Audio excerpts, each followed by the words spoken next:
Every single flavor of ice cream on Earth, whether it's a plain vanilla cone from a corner shop or a bright purple scoop most of the world has never heard of, starts the exact same way. Someone stirred something into frozen cream and found out people liked it. That's it. No secret formula. And yet from that one simple habit, humans have built flavors that outlived their inventors, triggered lawsuits, made a spice worth more per kilo than silver, and turned a dessert into a global commodity chain running through orchid farms, cocoa plantations, and cookie factories. Some flavors were designed by accident, some by a dairy plant manager with nothing better to do, one by a student entering a competition for a royal wedding. This is the story of the flavors people actually eat, how they were born, why they taste the way they do, and the strange history hiding behind every scoop. Vanilla is the best-selling ice cream flavor on Earth and also the most misunderstood, because most vanilla ice cream contains no vanilla at all.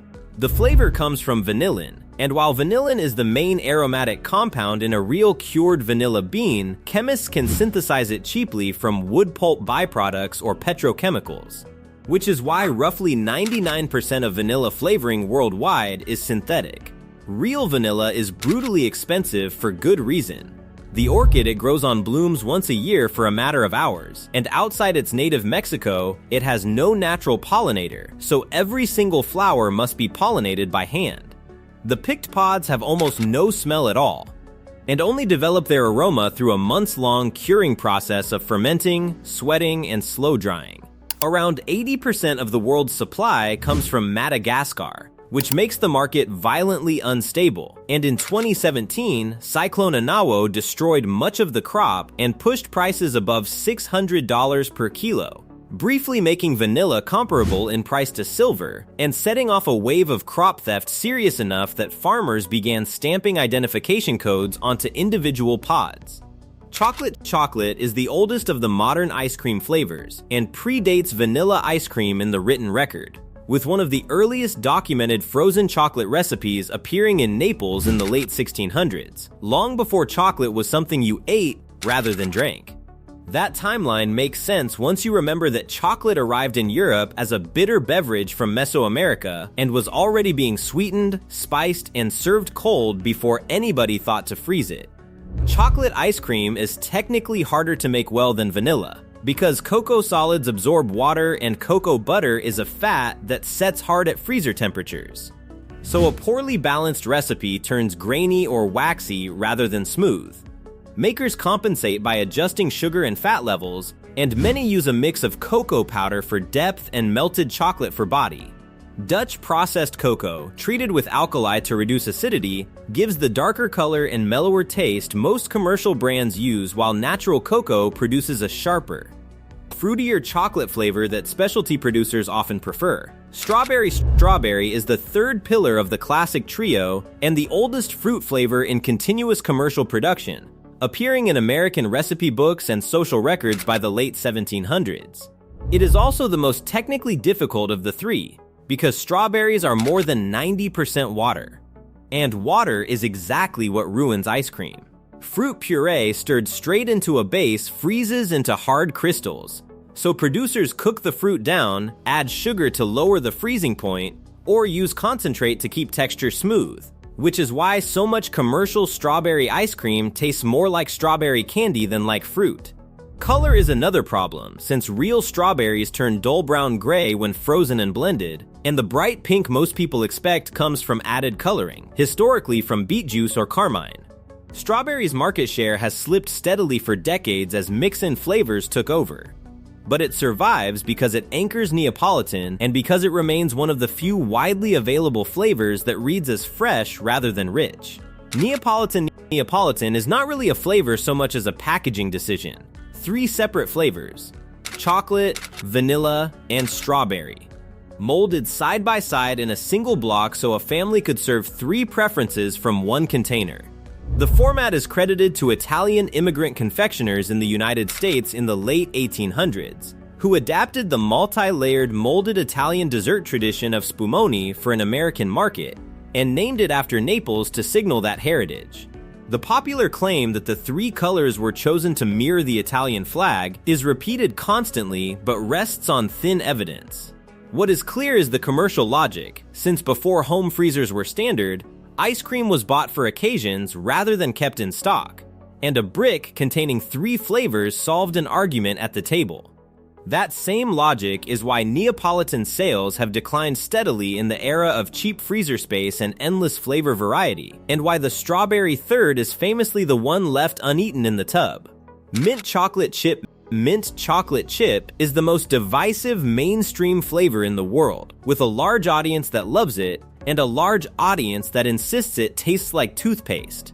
And both are responding to the same chemistry. The cooling sensation isn't a taste at all, it's menthol activating the cold receptors on your tongue, the same trick used in toothpaste, chewing gum, and muscle rubs, which is exactly why the association is so hard to shake. The flavor was popularized in 1973 by Marilyn Ricketts, a culinary student in England who entered a competition to design a dessert for the wedding of Princess Anne to Captain Mark Phillips, submitting it under the name Mint Royale and winning. Mint and chocolate had been paired for centuries before that, going back to Europeans adding mint to bitter chocolate drinks, but the royal wedding gave the combination a platform and it spread rapidly through the English-speaking world. The bright green color almost everyone associates with it is added, since real mint extract produces an off-white ice cream. Cookies and cream is the youngest flavor to reach the global top 5. And nobody can prove who invented it. The most widely repeated claim belongs to South Dakota State University, where in 1979, dairy plant manager Shirley Sees sent 2 students to buy every Oreo they could find, crush the cookies through a fruit feeder, and folded them into vanilla ice cream. He wanted to call it Oreo ice cream, was advised by a lawyer that this was a trademark problem, and settled on cookies and cream instead. The university never filed a patent, and that omission opened the door to a crowded field of rival claimants, including an ice cream consultant who says he made it in Philadelphia in the late 1970s, Bluebell Creameries, which claims it was first to mass produce it, and taste testers at Dreyer's. None of the competing claims come with solid documentation, so the argument has never been resolved. What is not disputed is the commercial effect, since cookies and cream proved a branded snack could be turned into a permanent flavor category. Chocolate chip cookie dough ice cream started as an anonymous note. In 1984, somebody dropped a suggestion into the comment box at the first Ben & Jerry's Scoop Shop, a converted gas station in Burlington, Vermont, proposing that raw cookie dough be mixed into vanilla. The shop tried it and it sold immediately. But turning a Scoop Shop novelty into a packaged product took years, because raw dough freezes into rocks and loses the soft chew that made it appealing in the first place. The manufacturing problem was solved by a Vermont food company that developed a dough formulation which stayed chewy at freezer temperature, and Ben & Jerry's launched pints nationally in 1991. It was an immediate commercial event, accounting for roughly a fifth of the company's total sales within a year, and forcing every major competitor to launch a version. It has remained the brand's best-selling flavor for decades, and it also quietly created an entire adjacent industry in edible cookie dough products sold to be eaten raw on purpose. Rocky Road matters historically because it was one of the first flavors built on mix-ins, which is to say it invented the idea that ice cream could contain things rather than just taste like something. The standard story places it in Oakland, California in 1929, when ice cream maker William Dreyer used his wife's sewing scissors to cut marshmallows and walnuts into chocolate ice cream, borrowing the combination from a candy his business partner Joseph Eady was already making. The pair named it after the Wall Street crash, deliberately choosing a phrase about hard times to sell a product meant to cheer people up during the Depression.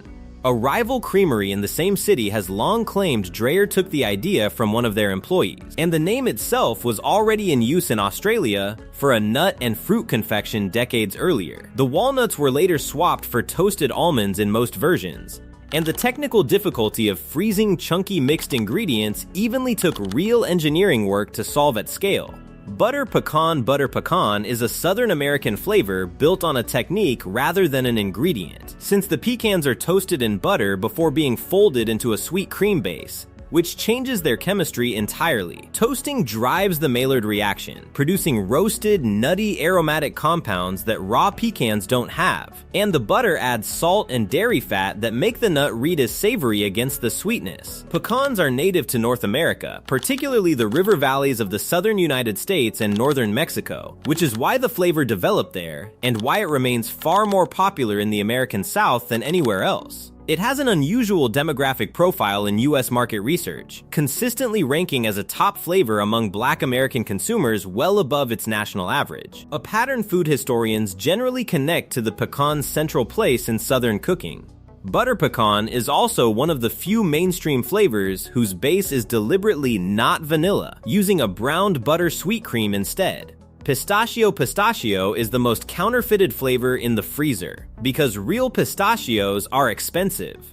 And the pale beige green of genuine pistachio ice cream looks unappealing next to the vivid green consumers have been trained to expect. That expectation is entirely manufactured, and most mass-market pistachio ice cream gets its color from dye and much of its flavor from almond extract, with actual pistachio content low or absent. The real thing comes out of the Middle Eastern and Mediterranean tradition, where pistachios have been cultivated for thousands of years across Iran, Turkey, and Syria, and the flavor entered ice cream through Sicily, where the pistachios grown on volcanic soil around the town of Bronte are protected by their own designation and priced accordingly. Iran and the United States now dominate global pistachio production between them. In Italian gelaterias, pistachio is treated as the test flavor, the one experienced customers order first to judge whether a shop is serious, precisely because it's the flavor that's easiest to fake and hardest to fake well. Coffee ice cream is one of the oldest flavors still in wide production, and one of the very few whose main ingredient is a stimulant, which means a serving genuinely contains caffeine, usually somewhere between a fraction of a cup and a full cup depending on how it's made. In the United States, it's strongly associated with New England, where it has been a regional staple for over a century, and where the coffee milk drink of Rhode Island became an official state beverage, a level of regional attachment few flavors achieve. Producers face a real technical choice between brewing coffee and steeping ground beans directly in the dairy base, since fat is an excellent solvent for aromatic compounds and steeping in cream extracts a rounder, less acidic flavor than adding brewed coffee, which introduces unwanted water. Coffee also does something structurally useful, because its natural bitterness cuts through the fat and sugar of the base and keeps a rich ice cream from tasting cloying, which is exactly why it's the standard pairing in affogato and in coffee-based gelato traditions across Italy. Salted caramel is the newest flavor in the global standard set, and unlike most flavors on this list, it has a traceable single origin. In the late 1970s in Brittany, France, chocolatier Henri Leroux began making caramel with salted butter, using the salted butter that region is known for, and the resulting confection won recognition at a French food fair. The idea moved slowly from confectionery into pastry, then into ice cream, and only became a mass-market flavor internationally in the 2000s. The reason it works is that salt does two separate jobs at once, suppressing bitterness from the burnt sugar while amplifying perceived sweetness, so a salted caramel tastes both sweeter and more complex than the same caramel without salt. Caramel itself is just sugar cooked until it breaks down into hundreds of new compounds, which is why it tastes nothing like sugar. Salted caramel's rapid spread through menus in the 2010s was so aggressive that it became a shorthand for food trend fatigue, and it still outsells most flavors that arrived before it. Matcha ice cream is built on powdered green tea, and it behaves differently from every other flavor here because the tea leaf is consumed whole rather than infused and discarded. Matcha comes from tea plants deliberately shaded for several weeks before harvest, which starves them of light and forces them to produce more chlorophyll and more of the amino acid theanine, giving matcha its intense green color and its distinctive savory, almost broth-like undertone alongside the bitterness. That bitterness is the entire point, since it balances the sugar and dairy in a way fruit flavors can't. And it is also why cheap matcha ice cream tastes dusty and flat, because lower grade powder is harsher and browner. Matcha has been central to Japanese tea culture for centuries, but matcha ice cream itself is a modern product, spreading globally from the 1990s onward and becoming, for many people outside Japan, the first Japanese flavor they ever tried. Demand has grown fast enough that Japanese producers have repeatedly reported shortages of ceremonial grade supply. Mango is the most consumed fruit ice cream flavor in the world, which surprises people in Europe and North America, where strawberry and cherry dominate, but makes immediate sense across South Asia, Southeast Asia, and the Middle East, where mango is the default summer fruit rather than an import. The fruit is unusually well suited to freezing because it's naturally high in sugar and low in fibre compared to most tropical fruit, and its flavor compounds survive processing better than delicate berries do. Variety matters more here than in almost any other flavor, since Alfonso, Shanza, Sindri, and Atalfo mangoes taste meaningfully different from each other, and producers in the subcontinent often market ice cream by the specific cultivar rather than just calling it mango. It appears in every format, as kulfi, as sorbet, as gelato, and as soft serve. And in Pakistan and India, seasonal mango ice cream tracks the actual harvest, appearing and disappearing with the crop in a way industrial flavors never do. Regional favorites around the world beyond the global standards, most countries have a flavor that outsells anything imported. In the Philippines, it's ube, made from purple yam cooked into a sweet paste, whose deep violet color has since made it an international social media flavor entirely separate from its home context. In Argentina and much of Latin America, it's dulce de leche, milk and sugar cooked slowly until the sugars caramelize, so intensely associated with the region that it functions there the way vanilla does elsewhere. In Japan, black sesame produces a gray ice cream with a toasted, savory depth Western palates rarely expect from dessert. Across India and Pakistan, Kesar pista, saffron with pistachio, remains the traditional celebration flavor, and saffron alone makes it one of the most expensive flavors to produce honestly. Italy contributes stracciatella, plain cream with liquid chocolate poured in during churning so it shatters into shards. Turkey has saksal, flavored with the same mastic resin that makes dondurma chewy. The pattern holds everywhere, that whatever a country already grows and already treats as a treat eventually ends up frozen.